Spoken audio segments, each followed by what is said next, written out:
Assalamualaikum warahmatullahi wabarakatuh. Selamat bertemu kembali. Kali ini kita masih membahas tentang skala dan perbandingan. Pada bagian keempat ini kita akan membahas tentang perbandingan senilai. Sebelumnya kita sudah memahami ya apa itu perbandingan, yang intinya adalah membandingkan antara dua besaran atau lebih. Ingat, jika konteks pembicaraannya itu sama, misalnya sama-sama tentang waktu, sama-sama tentang jarak, dan lain sebagainya, maka dalam menghitung perbandingan atau rasionya, kita harus menggunakan satuan yang sama. Apabila terdapat perbedaan, maka harus dilakukan penyamaan satuan terlebih dahulu.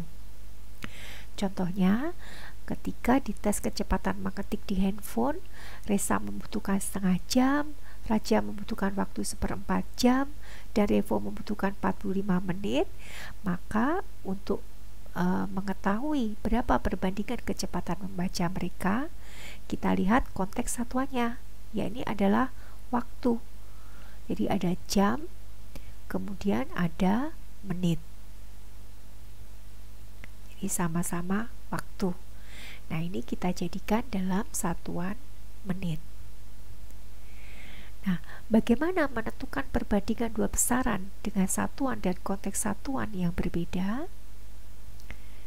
Nah, ini dapat diselesaikan dengan menggunakan konsep perbandingan senilai. Nah, tujuan pembelajaran kita adalah agar kalian dapat menjelaskan pengertian perbandingan senilai dengan benar, kemudian juga dapat menyelesaikan permasalahan kontekstual yang berkaitan dengan perbandingan senilai dengan benar. Perbandingan senilai itu adalah perbandingan dua besaran yang digambarkan apabila nilai suatu besaran meningkat, maka nilai besaran yang lain juga akan meningkat. Nah, ciri perbandingan senilai itu adalah misalnya begini ya, ada objek A yang nilainya C, kemudian ada objek B yang nilainya D. Nah, maka digambarkan jika besaran pada sisi kiri itu naik turun, maka untuk besaran yang di sisi kanan ini juga turun. Begitu pula sebaliknya. Jika besaran pada sisi kiri itu nilainya naik, maka besaran di sisi kanan itu juga naik. Nah, ini berarti menunjukkan bahwa permasalahan tersebut adalah termasuk perbandingan senilai. Nah, perbandingan senilai itu dinyatakan sebagai berikut. Dari permasalahan tadi ya, tadi udah diketahui, misalnya jika objek A itu nilainya C, kemudian objek B itu nilainya D, maka untuk perbandingan senilainya itu dapat ditulis sebagai A per B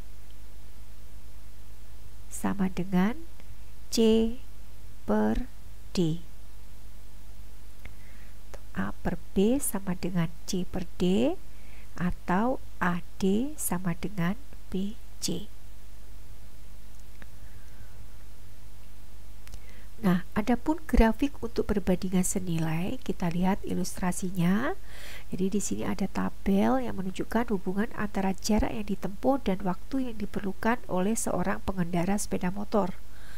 Jadi untuk jarak 1 km, ternyata waktu yang dibutuhkan adalah 6 menit. Kemudian kalau 2 km, tentu waktunya yang dibutuhkan adalah lebih lama ya. Jadi ini adalah 12. Untuk jarak 3 km, waktunya ini adalah 18. Kemudian untuk 4 km, waktunya 24 menit. Dan untuk 5 km, berarti waktunya 30 menit. Dengan syarat adalah kecepatannya adalah tetap. Nah, dari tabel ini sekarang kita akan gambarkan dalam grafik kartesiusnya. Jadi ada titik 1,6, kemudian 2,12, 3,18, 4,24, dan 5,30. Titik-titik ini jika kita hubungkan ternyata membentuk garis lurus. Jadi garis lurus itu adalah bentuk dari perbandingan senilai. Artinya, jika jarak bertambah atau semakin jauh, maka waktu yang dibutuhkan juga akan bertambah. Nah, sekarang kita lihat contohnya. Sebuah sepeda motor dapat menempuh jarak 210 km selama 6 jam. Berapa waktu yang diperlukan untuk menempuh jarak 252 km? Ini ya, jika kecepatannya sama. Nah, untuk dalam permasalahan ini kita lihat bahwa satuan dan konteks satuannya berbeda, yakni jarak dalam kilometer dan waktunya dalam jam. Nah, perlu kita ketahui bahwa satuan dari kilometer dan jam kan tidak mungkin disamakan ya. Nah, maka kita gunakan perbandingan senilai. Di sini kita lihat jaraknya 210 km itu ditempuh selama 6 jam. Kemudian jarak untuk 252 km ini ditempuh berapa jam?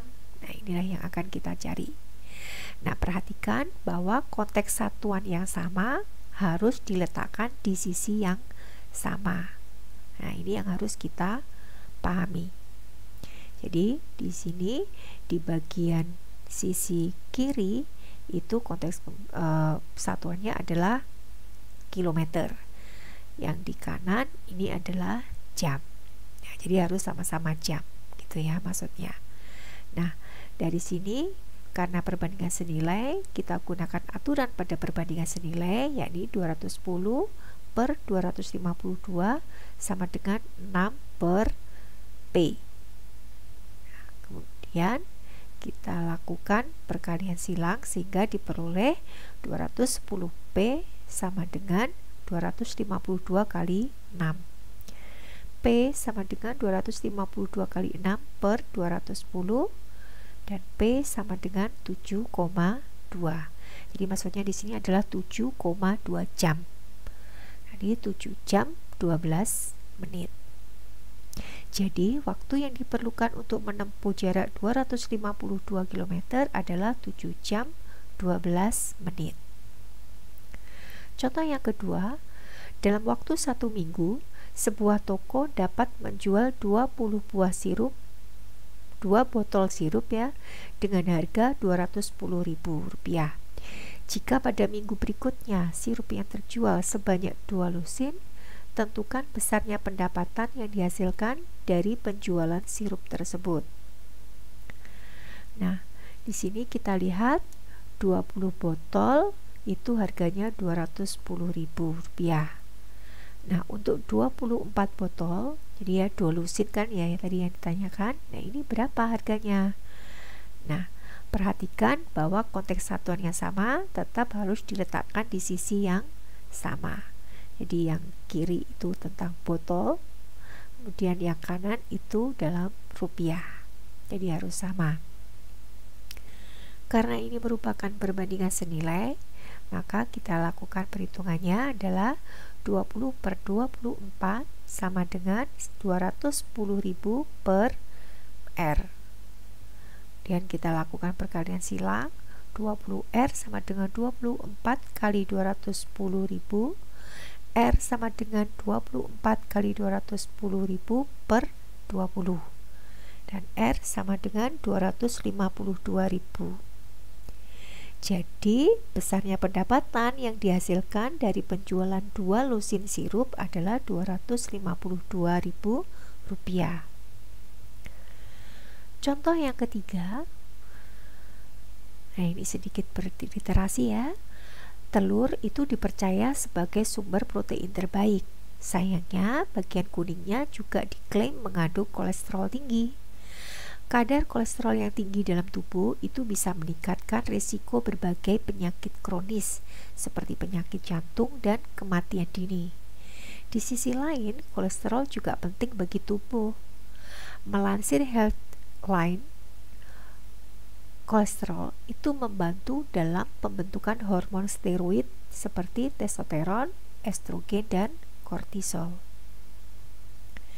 Jika setiap 10 gram kuning telur ternyata mengandung 1860 mg kolesterol, tentukan kandungan kolesterol dalam 150 gram kuning telur.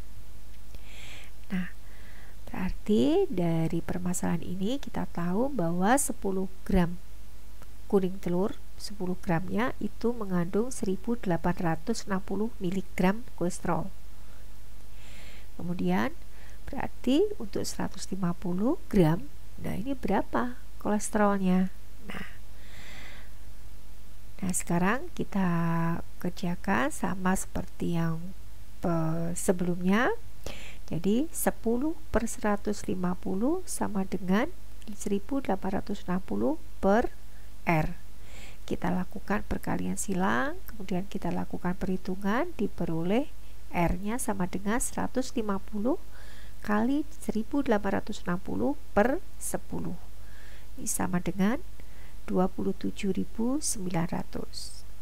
Jadi, besar kandungan kolesterol dalam 150 kuning telur itu adalah 27.900 mg. Kemudian contoh yang keempat. Perhatikan grafik perjalanan berikut. Nah, jadi di sini disajikan sebuah grafik, sebuah perjalanan yang berhubungan antara waktu dan jarak. Berdasarkan grafik di samping, tentukan kecepatan rata-rata kendaraan pada perjalanan tersebut. Nah, kita ingat bahwa kecepatan rata-rata itu adalah jarak dibagi waktu. Berarti untuk jarak 10 km itu per 15 menit ya. Nah, itu sama dengan 10 km per 1/4 jam. Jadi menitnya kita buat jam. Sama dengan 40 km per jam. Jadi pada permasalahan tersebut kita tahu kecepatannya adalah 40 km per jam. Nah, itulah pembahasan kita tentang perbandingan senilai. Sebelum Ibu akhiri, Ibu ingatkan agar kalian selalu meningkatkan ibadah kalian, tetap semangat belajar, dan selalu menjaga kesehatan.